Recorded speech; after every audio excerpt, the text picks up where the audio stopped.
Hi everyone, this is robin और start करेंगे हमारे एसपी बख्शी से वन वर्ड सब्स्टिट्यूशन के इस डिस्कशन के सेशन को। मैंने आपसे अभी तक वन वर्ड सब्स्टिट्यूशन से एक पार्ट डिस्कस किया है, जहाँ पर इनिशियल 10 वन वर्ड्स मैंने आपके साथ डिस्कस किए थे। ये होगा हमारा इस सीरीज़ का सेकेंड पार्ट। ये कुछ मेरे बारे में जानकारी। My name is robin. तो चलिए हम अपने सेशन को स्टार्ट करेंगे। तो देखिए, पहला जो शब्द है वन वर्ड सब्स्टिट्यूशन के रूप में, वो आपको दिया गया है बाय गॉड। बाई गॉड का अगर आप हिंदी अर्थ मुझसे पूछेंगे तो आप बोल सकते हैं कि अगर आप किसी को कट्टर बोलते हैं। कट्टर आपने सुना होगा, किसी भी धर्म का कट्टर फॉलोवर।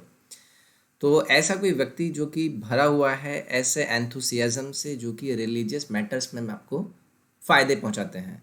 यानी कि आप किसी चीज़ को लेकर कट्टर हैं, आप कुछ भी कर सकते हैं, आपके अंदर जो एंथुसियाज्म है वो बहुत ही ज़्यादा एक्सेस में है। इसका सिनोनिम अगर मुझसे बात करेंगे तो वो हो जाएगा आपका फैनेटिक, जो कि सेम भावना रखता है कि अगर आप रिलीजियस वेज में, रिलीजियस मैटर्स में अपने आप को भरा हुआ मानते हैं, यानी कि एंथुसियाज्म से भरा हुआ मानते हैं, तो आप कहलाते हैं एक बाई गॉड। ठीक है, तो ये हो गया आपका पहला शब्द। नेक्स्ट है आपका बोहिमिया। बोहिमिया का अर्थ होता है कि जो लोग बहुत ही लीग से हटके चलते हैं, उनका रहने का चाल भाव अलग होता है।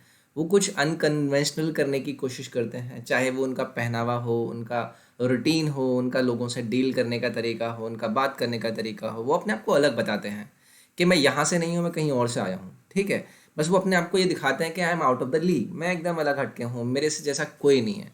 सो ऐसे लोगों को कहा जाता है बोहेमिया, यानी कि ऐसे लोग जिनका स्टाइल जीने का वो क्या होता है, बहुत ही अनकन्वेंशनल होता है, लोगों से हटके होते हैं। नेक्स्ट है आपका कैकोग्राफिस्ट। तो देखिए, कैको जो आपका यहाँ पर यूज़ हुआ है, कैको का बेसिकली जो रूट अर्थ आपको निकलता है वो निकलता है बैड से। यानी कि समथिंग जो अपने आप में बुरा है, या तो मतलब किसी भी वे में मान सकते हैं, बदसूरत है, अच्छा नहीं है देखने में, तो वो सेंस देता है आपको ये रूट वर्ड कैको। ग्राफिस्ट तो आपको क्लियर है कि अगर आप किसी चीज़ को लिखने की बात करते हैं तो वो हो गया आपका ग्राफिस्ट। कैकोग्राफिस्ट आपका यहाँ पर वन वर्ड है, जिसका अर्थ निकलेगा कि ऐसा एक व्यक्ति जो कि क्या है, अपनी स्पेलिंग्स को लेके बैड है।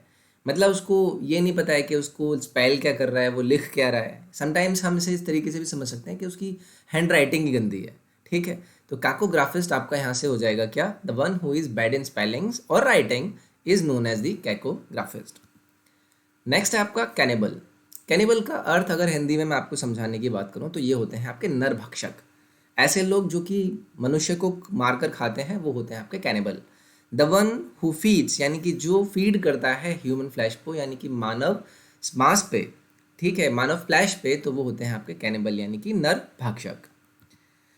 नेक्स्ट है आपका कार्निवोरस। कार्निवोरस का अर्थ होता है आप अगर किसी मांसाहारी चीज़ की बात करते हैं। The one who feeds on flash, यानी कि जो फ्लैश यानी कि मांस पर अपने आप को फीड करता है, वो होता है मांसाहारी, और जिसका अर्थ आपका होता है इंग्लिश में कार्निवोरस। तो ये तो आसान है, या आपने पढ़े भी होंगे। कार्निवोरस होता है आपका the one who feeds on flash.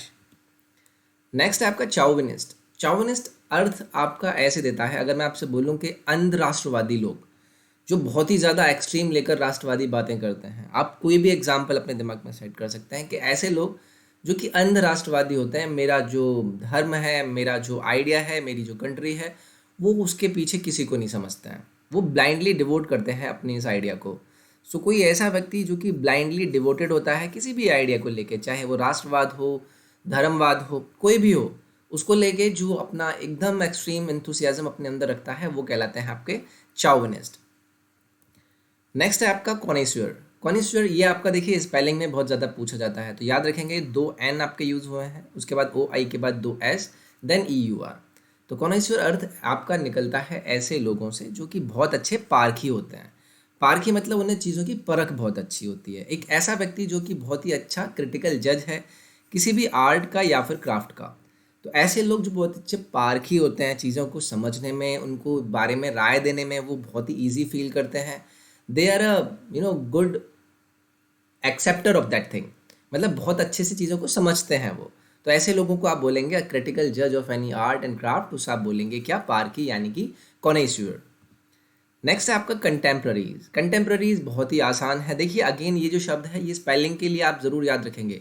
Contemp तो आपको याद रहेगा, देन उसके बाद O R A R I E S, तो याद रखेंगे कंटेम्प और अराइज, एक तरह से ऐसे समझ सकते हैं। तो कंटेम्प्रेरी का अर्थ जो होता है वो होता है आपका समकालीन।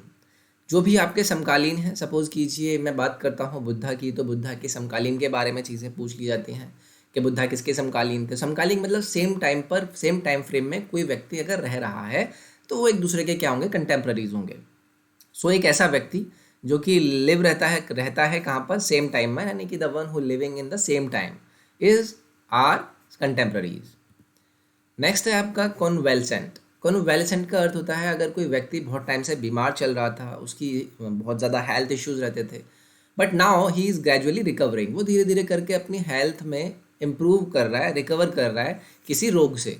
So the one who is recovering health after illness, उसे आप बोलते हैं convalescent.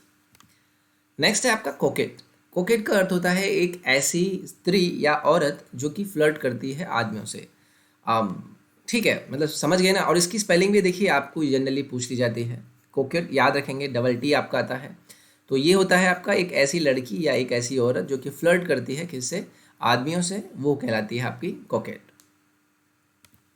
So this was the one more part आपका एसपी बख्शी के वन वर्ड सब्स्टिट्यूशन से। आई होप आपको ये सेशन पसंद आया होगा। अगर पसंद आया तो please do like this session, share करें इसे, सब्सक्राइब करें चैनल को, और टेलीग्राम और इंस्टाग्राम को जाके ज़रूर फॉलो करें, जिनके लिंक आपको डिस्क्रिप्शन में मिल जाएंगे। मैं नेक्स्ट पार्ट में मिलता हूँ आपके साथ। अपना ख्याल रखिए, take care, bye bye, thank you.